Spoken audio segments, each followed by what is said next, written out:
Hello everyone. आज हम बात करेंगे उमर इब्न अल खत्ताब रज़ियल्लाहु की जिंदगी के बारे में, जो इस्लामिक हिस्ट्री में सबसे ज्यादा इन्फ्लुएंशियल फिगर्स में से एक हैं।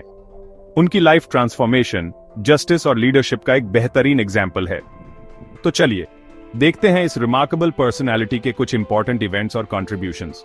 इस्लाम अपनाने से पहले उमर रज़ियस का जन्म मक्का के कुरैश ट्राइब में हुआ था।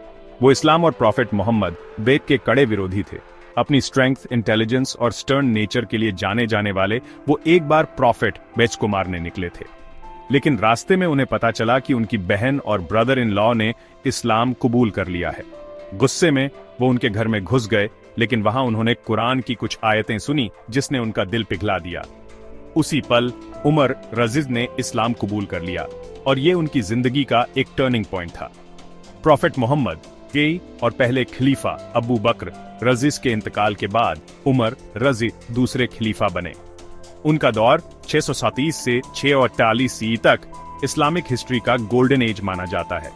उमर रज़ियों ने जस्टिस, इक्वालिटी और एफिशिएंट गवर्नेंस की बेहतरीन मिसालें कायम की। आइए देखते हैं उनके कुछ मेजर कंट्रीब्यूशंस। पहला, उनकी लीडरशिप में इस्लामिक एम्पायर बहुत फैला। उन्होंने पर्शियन और बाइजेंटाइन एम्पायर्स के बड़े हिस्से जीते, लेकिन यह सिर्फ मिलिट्री विक्ट्रीज की बात नहीं थी।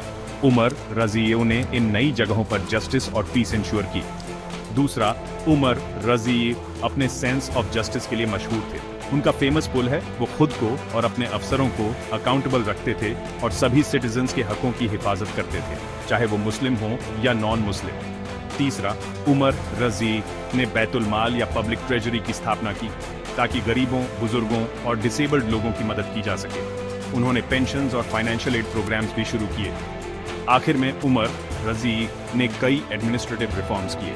उन्होंने इस्लामिक स्टेट को प्रोविंसेस में बांटा, केपेबल गवर्नर्स अपॉइंट किए और एक जुडिशियल सिस्टम एस्टैब्लिश किया।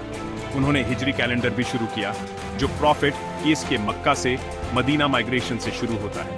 अपनी इमेंस पावर के बावजूद उमर रज़िज सादगी और ह्यूमिलिटी वाली जिंदगी जीते थे। वो अक्सर रात में गलियों में घूमते थे ताकि ये इंश्योर कर सकें कि उनके लोग सेफ हैं और उनकी जरूरतें पूरी हो रही हैं। वो पैच्ड कपड़े पहनते थे और सिंपल खाना खाते थे। 646 सी में एक पर्शियन स्लेव अबू लुलू ने उमर रज़ी पर जानलेवा हमला किया। अपने आखिरी वक्त में भी उन्होंने इनक्रेडिबल कैरेक्टर दिखाया। उन्होंने अगले खलीफा को चुनने के लिए एक काउंसिल बनाई और अपने असैसिन को माफ कर दिया, यह कहते हुए उमर रज़ी को जस्टिस, स्ट्रेंथ और ह्यूमिलिटी के सिंबल के रूप में याद किया जाता है। उनकी लेगेसी आज भी लीडर्स और आम लोगों को इंस्पायर करती है, ये दिखाते हुए कि कैसे फेथ और इंटेग्रिटी इंडिविजुअल्स और सोसाइटीज को ट्रांसफॉर्म कर सकते हैं। उमर रज़ी की कहानी इस्लामिक हिस्ट्री की एक झलक है, लेकिन उनका इम्पैक्ट और कंट्रीब्यूशंस इटर्नल है। उनकी लेगेसी आज के मुसलमानों को जस्टिस, कंपैशन और अल्लाह के प्रति डिवोशन की इंपॉर्टेंस याद दिलाती है। उमर इब्न अल खत्ताब रज़ियल्लाहु की जिंदगी के इस सफर में मेरे साथ जुड़ने के लिए शुक्रिया। अगली बार तक अस्सलामु अलैकुम।